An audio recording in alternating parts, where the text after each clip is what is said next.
শুরু হতে চলেছে শ্রুতি নাটক অন্য রং।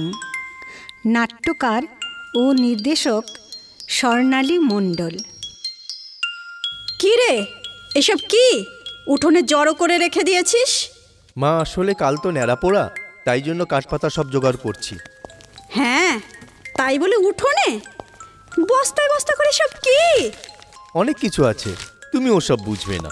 হ্যাঁ, আমি তো কিছুই বুঝবো না, সব তো তোরাই বুঝবি।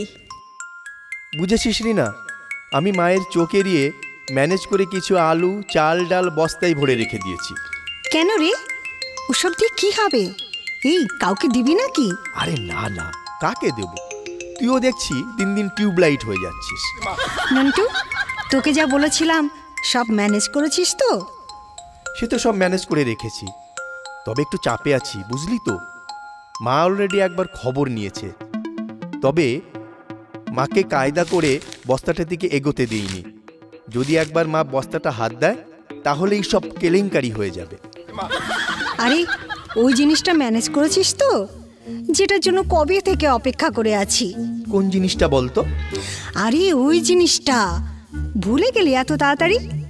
এই জন্যই না প্রত্যেক ক্লাসে তুই 2 বছর করে থাকিস। এবার বুঝেছি।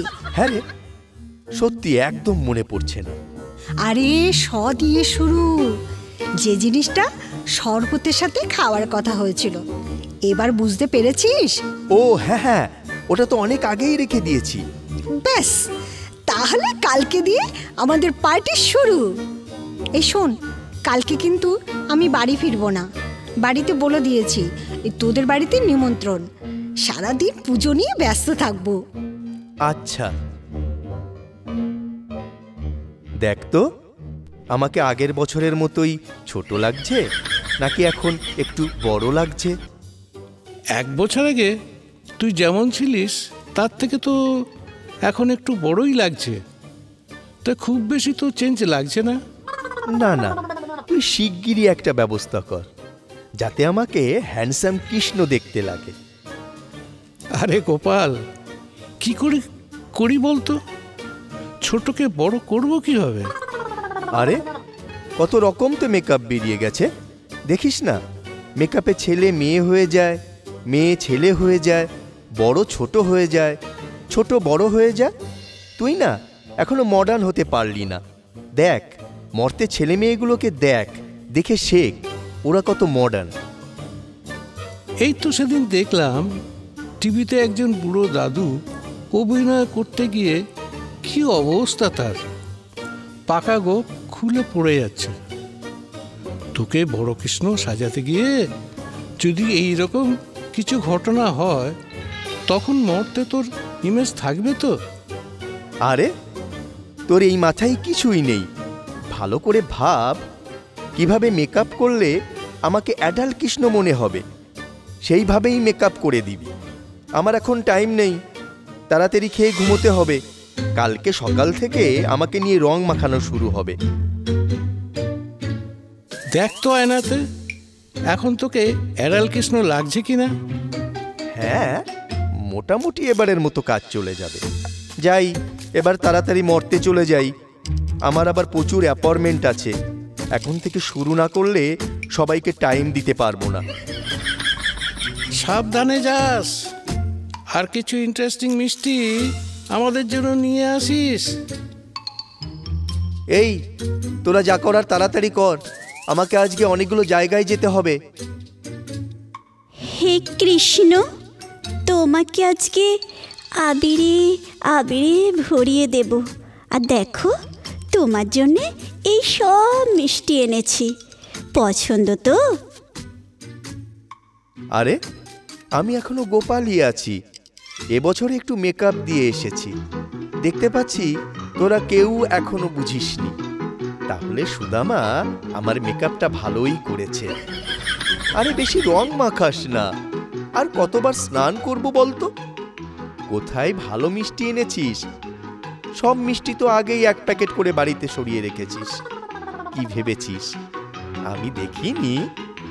প্রথম থেকেই আমার মিষ্টির দিকে নজর ছিল। ঠিক আছে, যা দিলি দেখি। তোমাকে আজ বেশি করে ঘষিয়ে ঘষে রং দিয়ে দিলাম। তুমি দেখো ঠাকুর, আমার স্বামীর সাথে অশান্তিটা যেন মিটে যায়। আরে এত রং দিস না, আরো তো সব জায়গায় রং মাখতে হবে। আর কতবার স্নান করব বলতো? এমনিতেই আজকে ভোর রাত থেকে গলাটা একটু ব্যথা করছিল। জয় শ্রীকৃষ্ণ, জয় শ্রীকৃষ্ণ। শোনো না, বলছি 10 লাখের ডিলটা এবার ফাইনাল করে দাও, তাহলে নেক্সট ইয়ার থেকে তোমাকে বড় বড় লাড্ডু দেব। উফ, তোরা দেখছি কৃষ্ণকেই সমানে বলে যাচ্ছিস। আমি যে আছি, আমাকে কোনো পাত্তাই দিচ্ছিস না। এটা কিন্তু ঠিক না। আরে রাধা, ডোন্ট ওয়ারি। আমাকে বলা মানে তো তোমাকেই বলা। তুমি শুধু শুধু এসব নিয়ে ভেবো না। নো কৃষ্ণ, তুমি এখন কোনো কমেন্ট করবে না। এই জন্যই আমি বলেছিলাম একজন হেয়ার ড্রেসার দিয়ে আমার হেয়ার স্টাইলটা একটু চেঞ্জ করার। আর প্রতিবারের মতো এবারে এক ড্রেস না পরে একটু মডার্ন স্টাইলের ড্রেস পরবো। তুমি তো নিজের মেকআপ নিয়েই ব্যস্ত ছিলে। জয় শ্রীকৃষ্ণ। তোমার যেমন এত সখী, আমার দেখো না, এত কষ্ট করেও একটাও বয়ফ্রেন্ড হচ্ছে না। প্লিজ একটা অন্তত বয়ফ্রেন্ড করে দাও। তোমার পাশে তো রাধা আছে, আমার পাশে কে আছে বলো? প্লিজ আমার কষ্টটা একটু বোঝো। রং মাখাচ্ছিস মাখা। সবাই মিলে যদি তোরা যার যা খুশি চাইতে থাকিস, সবাইকে এত কিছু 1 মিনিটে চাওয়ার সাথে সাথে দেওয়াটা তো আমার পক্ষে চাপের হয়ে যায়। তোরা সারা বছর আমাকে মনে করবি না, শুধু দোলের দিন এসে যার যা মনে চায় তাই বায়না করবি। এইভাবে কি সব বায়না পূরণ করা যায় একদিনে বলো তো? তাই না তাই, তুমি এত চাপ নিও না। এতদিন বাদে আমরা একটু আসলাম এনজয় করতে। কোথায় আমরা একটু নিজেদের মতো করে টাইম পাস করব? এ তো দেখছি এরা মোটে আমাদের ফ্রিভাবে থাকতে দেবে না। শোন শোন, আমরা তোদের সব কথা শুনেছি আর তোদের সব কাজও দেখছি। তোরা মন দিয়ে ঠিক পথে থেকে কাজ করে যা, ফল এমনিই পাবি। কি বলো রাধা, তাই তো? হ্যাঁ গো সখা, একদমই তাই। চলো, আজকে অনেক লেট হয়ে গেল। বাকি সব জায়গাতে যেতে হবে তো। ওরাও যে অপেক্ষা করছে আমাদের জন্য। আমাদের এখনো অনেক রং মাখা বাকি আছে। চলো, এনজয়। এনজয়।